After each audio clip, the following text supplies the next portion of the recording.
Arjun was lamenting in the beginning of the Gita. Oh, Shri Krishna, I cannot fight the war. What happened? Oh, this. My Gandhi is falling from my hand, my mouth is drying up, and my tongue has become like leather, and my knees are shaking. Oh, Shri Krishna, I am your surrendered disciple, give me knowledge. So the first message of Shri Krishna, Arjun, while apparently speaking words of wisdom of a Pandit, you are actually behaving like a fool. Why did he say that? Yasmin sarvani bhutani atmaiva bhuta vijanatah tatra ko moha kah shokah ekatvam anupashyatah. This is packed with wisdom. The previous mantra's first line was very similar. It said, those who see me in all things and see all things in me. Their perception changes. Perception is such a big thing in determining your happiness and distress. You may think, what a shabby home I have. But do you think it could be the dream home of 98% of the people on this planet? You may think, oh my God, my health, my cholesterol is up. But it could be the dream health of the sick people. Your job, which you think is all crappy, could be the dream job of other people. So likewise, it is a matter of perception. In the previous mantra, he said, how do you see this world? Do you see God in it? Now he has changed it. Our Ved Bhagwan, he says, Vijanataha. When you know this world to be non-different from God, things will change. Knowing changes your perception. One husband, he went in the winters to Cancun. So out there he loved the environment, the atmosphere. So he wrote a love letter to his wife. It is so wonderful here. I wish you were here. But in the here, he left out the last E. I wish you were her. The wife read it. Oh my God, everything changed. She cursed her husband, how dare you, etc., etc., until the misunderstanding was clarified. And when she came to know it was a mistake, the way she saw the situation all changed. So many times, the way we are seeing things is because of defective knowledge. Stephen Covey, he writes, his book last year, 7 Habits of Highly Effective People, was the management book of the century. In that, he wrote this story that a person was traveling in the New York subway and there was a sloppy man in front. His little children were as disoriented as him, and they were creating such a ruckus, which was a source of great irritation to this person and the other passengers. But ultimately, this person could not handle the irritation any further. And he said, sir, if you don't mind, your children are eating our head. Can you please take care of them?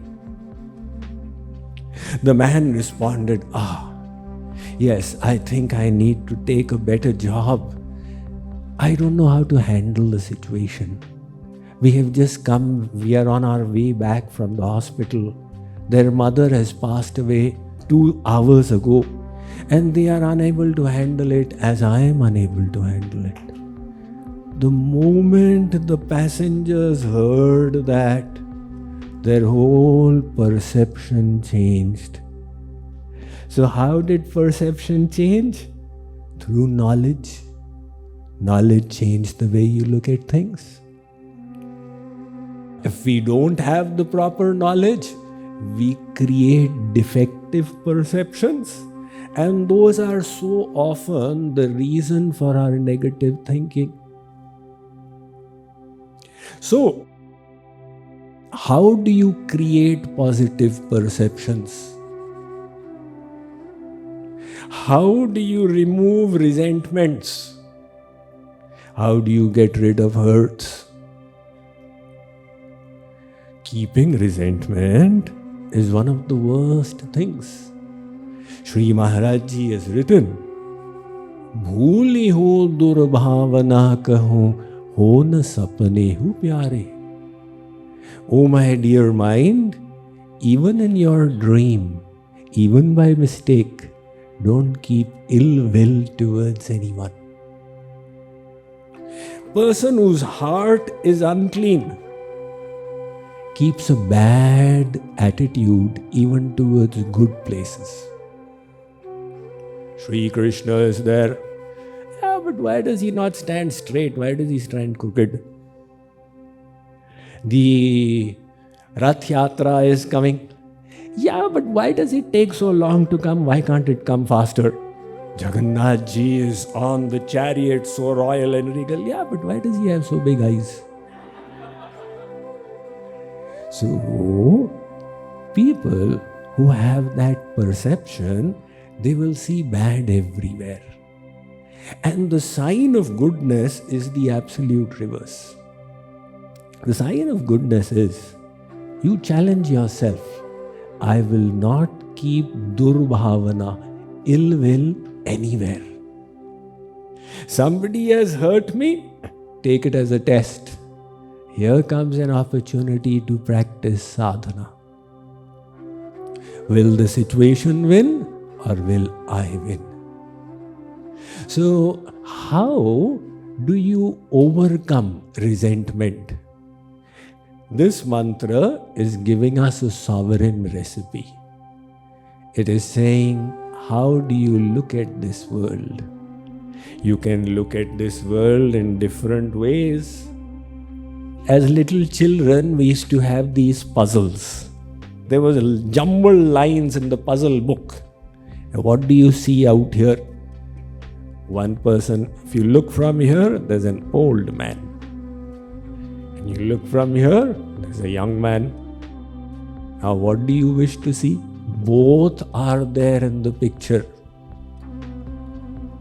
One teacher did an experiment. He took a jumble of 2 pictures.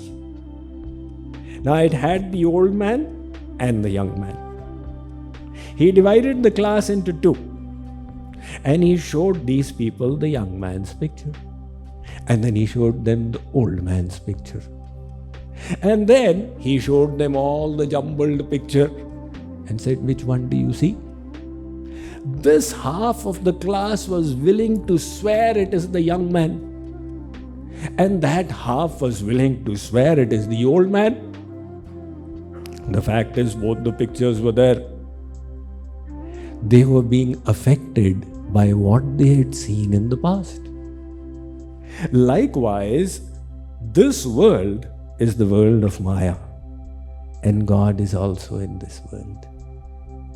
Now what do you want to see? Do you want to see Maya, or do you want to see God? If you start seeing God, you will say God is in everyone.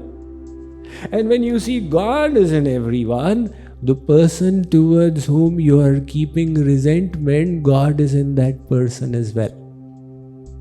So you want to keep resentment towards Shyam Sundar? If you want to, go ahead. But that mere thought will change things.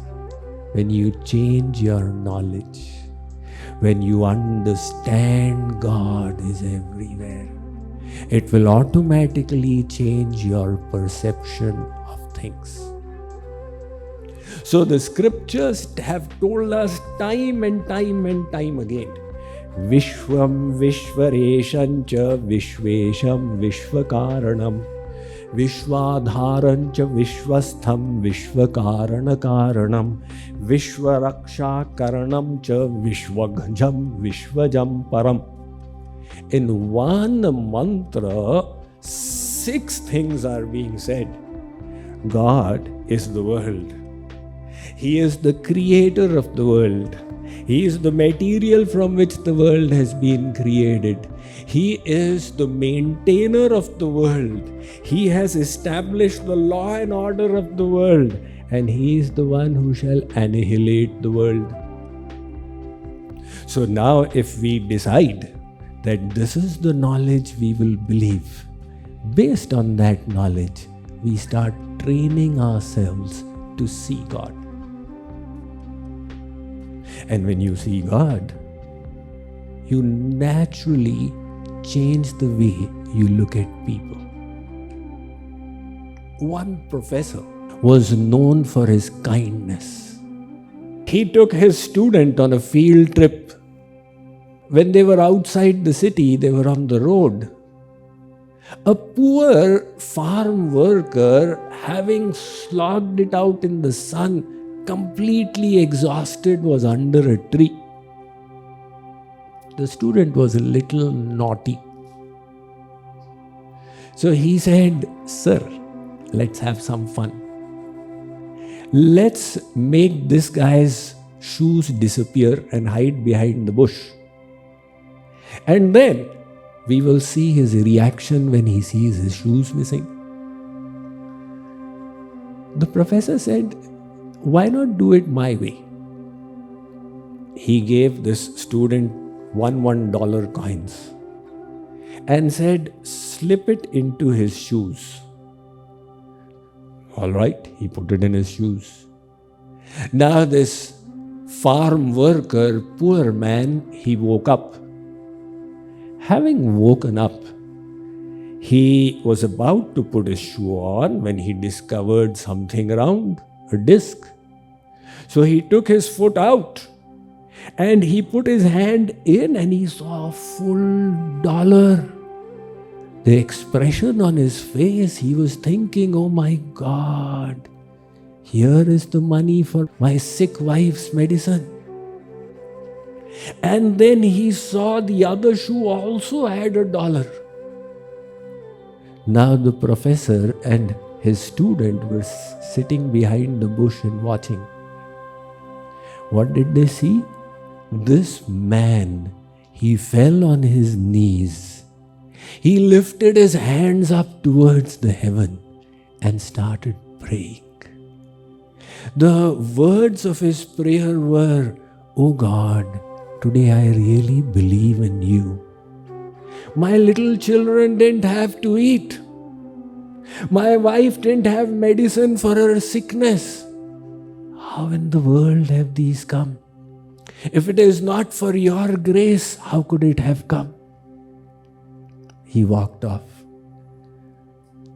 The professor looked at the student's face.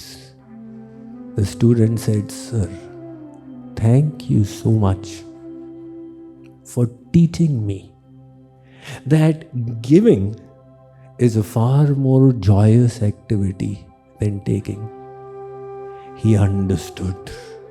That understanding changed things. So, knowledge is a very powerful means of life transformation. If we can have knowledge of the connection of the world with God, if we can have knowledge of our connection with God, and thereby our connection with others, we will automatically develop our EQ. What is EQ? It's become very popular term nowadays. Look at the Buddha teaching EQ. In his time, there was a dacoit called Angulimal. Everybody's heard the story in their childhood books, right? Angulimal had 0 EQ, 0 SQ, spirituality quotient. He used to kill people and then take their finger as a trophy and keep increasing it in the garland that he was wearing around his neck. Now the Buddha happened to be going by. Angulimal looked at the Buddha and he spat at him. The Buddha, his EQ was beyond the roof. He said, "Do you have anything further to say?" And Angulimal said, "I said nothing." He said, "What you did was tantamount to saying." So Angulimal was impressed.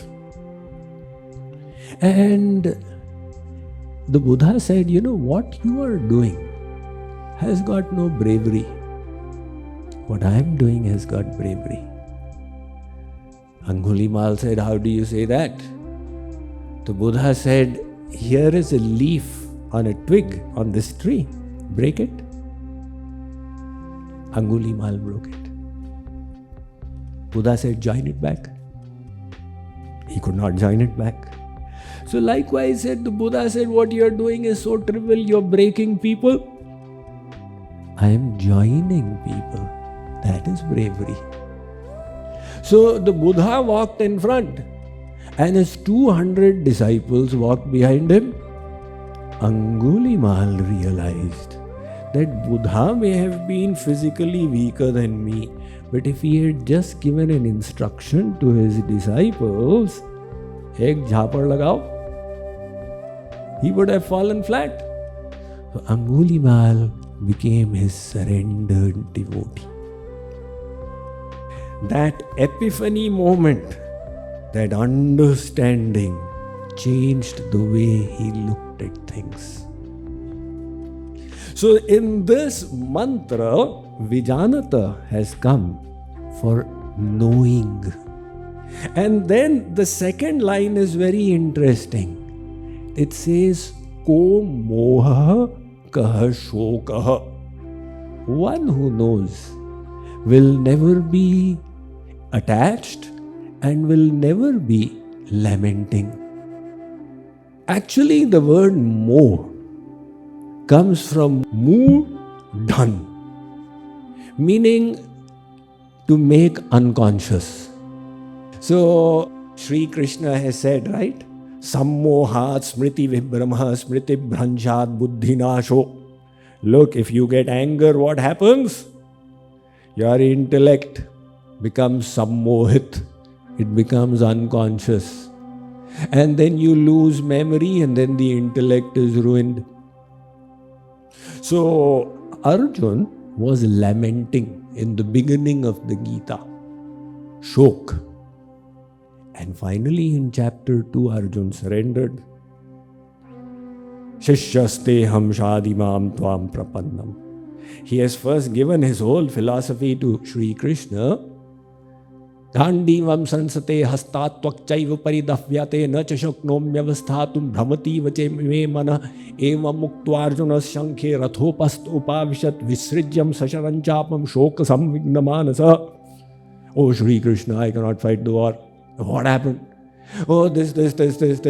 My Gandhi is falling from my hand, my mouth is drying up and my tongue has become like leather and my knees are shaking. But then he says, he got this bit of wisdom, Shishyasteham. Oh Sri Krishna, I am your surrendered disciple, give me knowledge. So the first message of Sri Krishna, Ashocya nanvashocastvam pragya vadanscha bhashate gatasunah gatasunscha nanushocanti pandita. Arjun, while apparently speaking words of wisdom of a pandit, you are actually behaving like a fool. Why did he say that? Because one who is a true pandit never laments. One who has got knowledge never laments. So what causes lamentation is moh or ignorance. And at the very end of the Gita, Sri Krishna says, Arjun, has your moh gone? Has your ignorance gone? Sri Krishna does not ask, has your lamentation disappeared?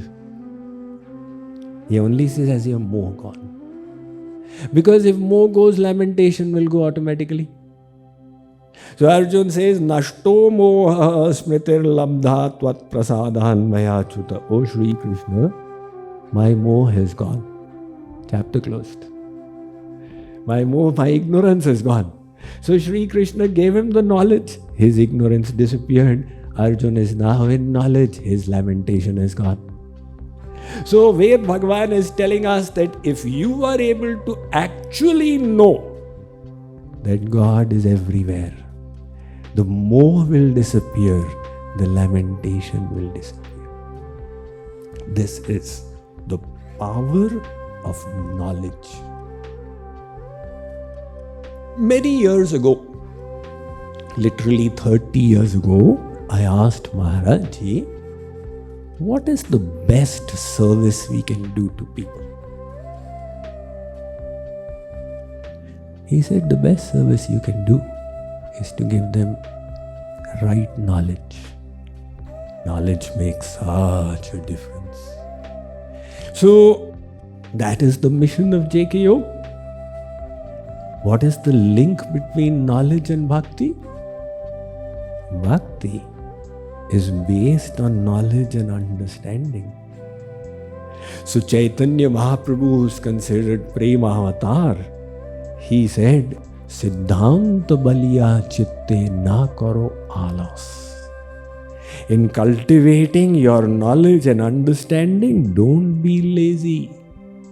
Don't think just Radhe Radhe is enough. You need to understand. The biggest devotee of Ram, Tulsidas Ji Maharaj, the biggest devotee you read is Ramcharitmanas. But he says, Sohana Ram Prem Binu Gyanu. It's a simple logic. If you know this stone is worth $10 million, your love for it will be worth $10 million. That is the link between knowledge and bhakti. That is why in JKYog, we have chosen the slogan, transforming the world through wisdom. So in this power-packed mantra, we are being told that learn to understand the connection between God and the world.